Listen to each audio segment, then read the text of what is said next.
وعن عقبة بن عامر رضی اللہ تعالی عنہ ان النبی صلی اللہ علیہ وسلم اعطاه غنما يقسمها على صحابته ضحايا۔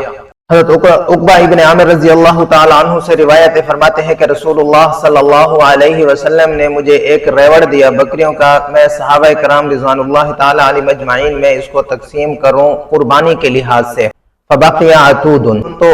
عتود جانور باقی رہ گیا، تو آپ صلی اللہ علیہ وسلم کو اس بات کا ذکر کیا تو نبی پاک صلی اللہ علیہ وسلم نے فرمایا کہ وحی بھی، اس کو آپ ذبح کر دیں، اس کی قربانی کر دیں۔ فی روایت قلت لرسول اللہ صلی اللہ علیہ وسلم اصابنی جزع، کہ اللہ کے رسول صلی اللہ، ایک اور حدیث میں آتا ہے کہ حضرت عقبہ ابن عامر رضی اللہ تعالی عنہ نے فرمایا کہ یا رسول اللہ صلی اللہ علیہ وسلم مجھے تو ایک جزع بچ گیا ہے، تو آپ صلی اللہ علیہ وسلم نے فرمایا وحی بھی، اس کو قربان کر دو۔ یہ حدیث مبارکہ متفق علیہ ہے، یعنی کہ بخاری شریف میں بھی موجود ہے اور مسلم شریف میں بھی موجود ہے۔ اس حدیث کا ٹاپک بکری کا بچہ ذبح کرنے کے بارے میں ہے، بکری کے بچے کو قربانی کے ریلیٹڈ یہ حدیث مبارکہ ہے۔ تو عقبہ ابن عامر رضی اللہ تعالی عنہ جب نبی پاک صلی اللہ علیہ وسلم کے پاس واپس پلٹے، پورا بکریوں کا ریوڑ جو اللہ کے نبی علیہ السلام نے ان کو ذمہ داری سونپی تھی کہ یہ پورا بکریوں کا ریوڑ صحابہ کرام رضوان اللہ تعالی علیہ مجمعین میں تقسیم کر دو، ہر کسی کو قربانی کے لیے ایک ایک جانور دے کر پورے ریوڑ کو تقسیم کر دو، تو انہوں نے ایسے ہی کیا۔ ہر صحابی کو ایک ایک قربانی کا جانور دینے کے بعد خود ساقی اکیلا رہ گیا۔ حضرت عقبہ ابن عامر رضی اللہ تعالی عنہ کے پاس صرف اور صرف ایک بکری کا بچہ رہ گیا، جس کے الفاظ حدیث مبارکہ میں آتے ہیں کہ فبقي عتود، ان کے پاس ایک عتود جانور رہ گیا۔ تو عتود، اس کے بارے میں بھی نبی پاک صلی اللہ علیہ وسلم کو فرمایا کہ یا رسول اللہ صلی اللہ علیہ وسلم یہ عتود جانور رہ گیا، تو آپ علیہ السلام نے فرمایا کہ وحی بھی، اس کو قربان کر دو۔ ایک اور روایت میں الفاظ آتے ہیں قلت لرسول اللہ صلی اللہ علیہ وسلم اصابنی جزع، اے اللہ کے رسول، میں نے اللہ کے نبی صلی اللہ علیہ وسلم کو فرمایا کہ میرے پاس ایک جزع بچ گیا ہے، تو آپ صلی اللہ علیہ وسلم نے فرمایا وحی بھی، اس کو آپ قربان کر دیں۔ تو دو لفظ اس حدیث مبارکہ میں ہے، یہ تھوڑے سے تشریح طلب ہے، ان کی تھوڑی سی ڈیٹیل جاننا ضروری ہے۔ تو ہم بات کر رہے ہیں مسئلہ کے احناف کے مطابق، تو عتود کس جانور کو کہتے ہیں؟ احناف کے مطابق عتود بکری، بات کو غور سے سنیں، بکری کا بچہ، بھیڑ کا نہیں، دمبے کا، مینڈھا نہیں، جسٹ کس کی بات ہو رہی ہے؟ بکری کی۔ عتود بکری کے اس بچے کو کہتے ہیں جس کی عمر 1 سال ہو، 1 سال سے کم نہ ہو، 1 سال سے زیادہ ہو، اس کو عتود کہتے ہیں۔ تعریف اور ڈیفینیشن کے مطابق اس میں کوئی بھی مسئلہ نہیں ہے، کوئی بھی پرابلم نہیں ہے، کیونکہ کلیئر سی بات ہے کہ بکری کے جانور کے بارے میں یہی ہے کہ وہ مسنہ ہونا چاہیے، جیسے کہ ہمارے پچھلے درس میں بھی یہ بات گزر چکی ہے۔ دوسری روایت میں لفظ جزع کا ذکر ہے، تو آپ صلی اللہ علیہ وسلم کو قربان کر دو۔ جزع کی بھی ڈیٹیل ہماری پچھلے درس میں گزر چکی ہے کہ جزع بھیڑ، دمبا، مینڈھا 6 ماہ سے بڑا ہو،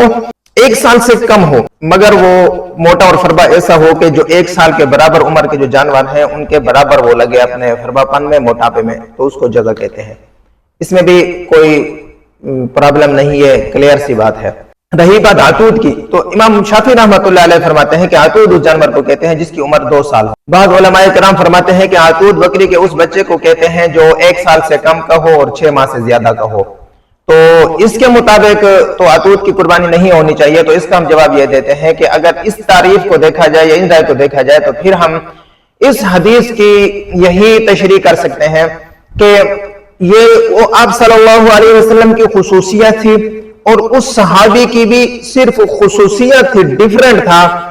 کہ آپ صلی اللہ علیہ وسلم نے جسٹ حضرت عقبہ ابن عامر رضی اللہ تعالیٰ عنہ ان کو ہی پرمیشن دی تھی اس بات کی کہ آپ کے لیے یہ روا ہے کہ آپ اس عتود جانور کو جو 6 ماہ سے کم کا ہے یا 6 ماہ کا ہے، 6 ماہ کا بکری کا بچہ ہے، آپ اس کو ذبح کر دیں۔ یہ صرف اس صحابی کی خصوصیت اور آپ صلی اللہ علیہ وسلم کی خصوصیات میں سے آ جاتا ہے، جیسے آپ صلی اللہ علیہ وسلم کی اور بھی بہت ساری خصوصیات تھیں۔ ہر کسی کے لیے ہم اس کو روا نہیں کر سکتے، اس لیے کہ پیچھے حدیث مبارک ہمارے درس میں گزر چکی ہے۔ حضرت جابر رضی اللہ تعالی عنہ سے روایت ہے، مسلم شریف میں موجود ہے کہ قال رسول اللہ صلی اللہ علیہ وسلم لا تذبحوا الا مسنہ، کوئی شخص بھی مسنہ جانور کے علاوہ کوئی جانور بھی ذبح نہ کرے۔ مسنہ یعنی کہ وہ جانور جو 1 سال کا ہو، اس سے کم عمر والا جانور کسی کے لیے بھی روا نہیں ہے کہ وہ قربانی کے لیے ذبح کرے، الا ان یعصر علیکم فتذبحوا جزعۃ من الضأن۔ ہاں اگر تم لوگوں کو مشکل آ رہی ہے، تم لوگوں کو مسنہ جانور اویلیبل نہیں آ رہا، میسر نہیں ہو رہا، تو پھر آپ لوگوں کے لیے یہ ہے کہ فتذبحوا جزعۃ من الضأن، بھیڑ میں سے، مینڈے میں سے، دمبے میں سے تم جزع جانور کو قربان کر سکتے ہو۔ جزع جانور بھیڑ کا وہ بچہ ہوتا ہے جو 1 سال سے کم کا ہو، 6 مہینے سے زیادہ کا ہو، موٹا اور فربا ایسا ہو کہ وہ 1 سال کے جانوروں کے برابر کا لگ رہا ہو۔ تو یہ مسلم شریف کی مستند ترین حدیث کے کلیئرلی الفاظ ہیں کہ بھیڑ میں جزع چل سکتا ہے جو 6 ماہ سے 1 سال سے کم ہو، 6 ماہ کا ہو، موٹا فربا ہو، مگر اس کے علاوہ بکری آ گئی، گائے آ گئی، بیل آ گئی، بھینس آ گئی، اونٹ آ گئے، تو انہوں میں مسنہ جانور چلے گا، وہ ڈیٹیل ہم نے بتا دی ہے۔ تو بکری میں مسنہ اس جانور کو کہتے ہیں جو 1 سال سے کم از کم 1 سال کا ہو، 1 سال 1 ایئر پلس جانور ہو، اس کو ہم مسنہ کہہ سکتے ہیں۔